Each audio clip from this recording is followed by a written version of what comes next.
All right, let's learn how to solve rational equations that are not proportions, where you have multiple rational expressions on one side or the both. So how on earth do we do this? Well, the first thing is to get all denominators the same.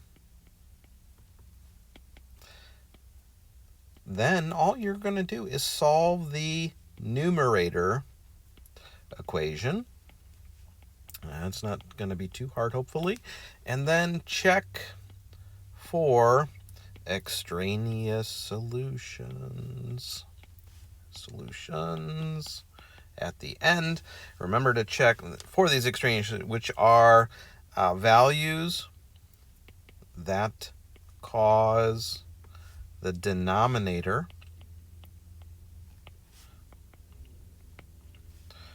of the original question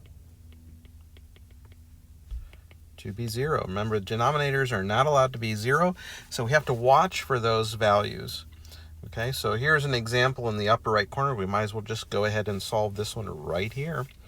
Do you see how the denominators aren't quite the same? This one needs a 2, right? So we would multiply the top by 2. This one needs an x, so we would multiply the top by x. Now, all the denominators are the same, so what you do, here's the trick, is you just solve the numerator equation. So this is the same thing as 10 plus 1x equals 3. If I minus 10 on both sides, I get x equals negative 7. Now, before I circle that, I want to check, is negative 7 allowed to go into the original equation up here? And you bet, it does not cause any sort of divide by 0 concern. So indeed, that would be the solution to the original rational equation. So really, that's it in a nutshell. We need to get all the denominators the same and then solve the numerator equation. So let's look at another one here. Here we have, again, the denominator is x, 2, and 2x. So what is the least common denominator there? It's going to be 2x again, so I'm going to multiply the numerator by 2. And then over here, x and x. That way now they all match, right? So then you can literally throw away the denominator and just solve that numerator equation. Be careful about that subtraction sign. You see how it has to be distributed. It has to be distributed on that binomial there. So we get 10 minus 3x minus 6 equals 7x. We're going to add 3x on both sides. So we get 4 equals 10x. Where did I get the 4? 10 minus 6 is 4. Divide by 10 on both sides. I see x equals 2/5 here. X equals 2/5. 2/10 is the same thing as 2/5. 2/5 is the answer. All right, so this one might be a little trickier. Let's take a look. I see a couple factors in the bottom, in the denominator. I see a factor of 3x minus 1 here and here, and then I see a factor of x there. So I think if we introduce x to these guys, so we put x's there, and then what does that middle fraction need? It needs a 3x minus 1. Whatever you introduce to the denominator by multiplying, you have to multiply to the numerator. So let's rewrite this question then. 3x squared plus 1 times the quantity, 3x minus 1, so I don't really need parentheses there, equals x. Again, you see how I just sort of threw away the denominator? I don't need that here. So how do you solve this equation then? This is a quadratic equation. So you're going to subtract x on both sides. So we get 3x squared plus 2x minus 1 equals 0. Now let's see if there's any chance of maybe factoring this thing. So 3x and x. If I put a plus 1 here and a minus 1 here, do you see how that does indeed reverse FOIL? Because 3x squared, boom, right? 3x minus 1, x makes 2x, that's right. And then negative 1 times positive 1 is negative 1. So that works also. So now you set each factor to 0, and you see x is a third is one of the possible answers. And I say possible answers because we do need to check for extraneous solutions, negative 1. Now let's go back up to the original question here. I'm going to erase some of my work that I put there so we can look at it. Do you see how we have 3x minus 1 in the denominator? So off to the side, I'm going to say, you know what? That thing can never be 0. So if I add 1 on both sides, what do I get? Yada, yada, yada. I get x equals, or is not allowed to be 1/3. Well, we got to throw away this 1/3 that we got. That's called an extraneous solution. So there's a perfect example of an extraneous solution. Now, what about this x here? This means that x is not allowed to be 0, coming from this one right here. So it looks like -1 is our only valid solution to the original question. Okay, why are we allowed to throw away the denominator, but then we have to bring it back again? Because the original question had a denominator. So mathematically, we can't just throw away information and then never look back. Okay, so we do need to solve the equation, this quadratic equation. However, we throw away any extraneous solutions. We've got 2 more examples to work through here at least. Now, sometimes you have to factor. Do you see how there's like 3 things floating around here? X minus 4, x plus 4, and then this x squared minus 16. However, if you factor this, it's x plus 4, x minus 4. Hopefully you're getting better at factoring.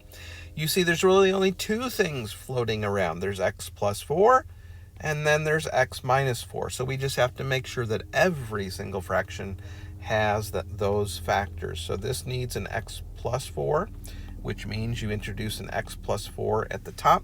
This one needs an x minus 4, which means you introduce it to the bottom, x minus 4. Now, all I do is work this top equation. So that would be 2x squared plus 8x, right? That comes from doing my distributive property, plus 10 minus 5x equals x squared minus 4x. Again, that comes from doing my distributive property. I'm forgetting completely. I'm just ignoring the denominator for now. So I subtract x squared from both sides. I then add 4x.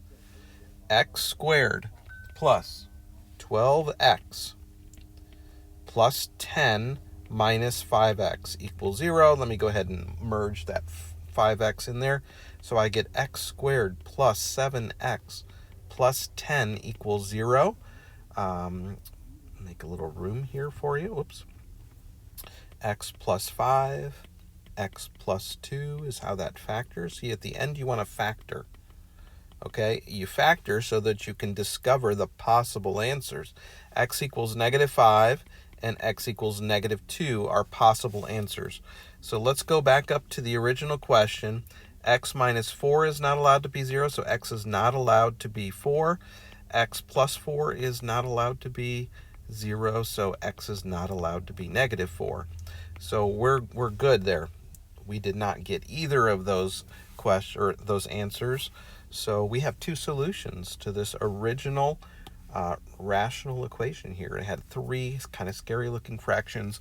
You upgrade all the fractions so that the denominators match, and then just work it out using your quadratic equation solving skills. All right, I think I got one more here for you. This reverse foils into x plus 2, x plus 4. Right? That's what this factors into. So you see, once again, there really only are 2 factors floating around, x plus 2 and x plus 4. So you have to introduce the missing ones, x plus 2 and x plus 2. This one needs x plus 4 and x plus 4. Now they all have the same denominator, so you solve the numerator equation. So if you want to write that in your notes, numerator equation only. Okay, here's what we're doing.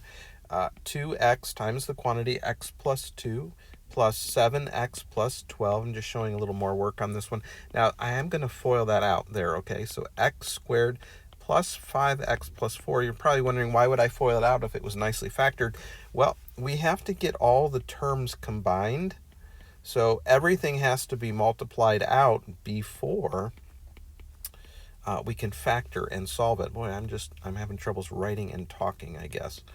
12 equals x squared plus 5x plus 4. All right, so now I move everything to one side. I did lose a square there, so just checking my work. I'm trying to move quickly for you to not waste your time, because I'm sure this is just so easy at this point that you wish I would move this along, right? And then minus 4. Okay, so now I'm going to combine all the like terms, and I get x squared, and I get plus 6x, and I get plus 8. Well, that's good because it factors, so that tells me maybe, just maybe, I didn't make some silly mistake somewhere.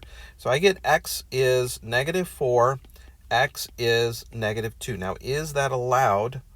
Is that allowed? Well, if I go up here to the original question, x is not allowed to be negative 4. So, oops, we need to cross that one out. And right here, x is never allowed to be negative 2. Oops, we need to cross that out. Uh-oh. So what's the answer? No solution. This equation, this was a great example. I'm glad it was on here. This one has no solution because all the values turned out to be extraneous, so they really don't solve the original equation. They cause a divide by zero error. All right, so I have a post-check skills check here, so give this a try on your own. Pause the video and then check your work. So 3, 2, 1, pause. All right, let's see how you did. We're going to try to factor first, right? That's what I said. You always factor first. So this becomes x minus 2 and x plus 1. So look at that. There's really is only two factors. There's x minus 2, and then there's x plus 1. So we're going to upgrade. Let me zoom in over here.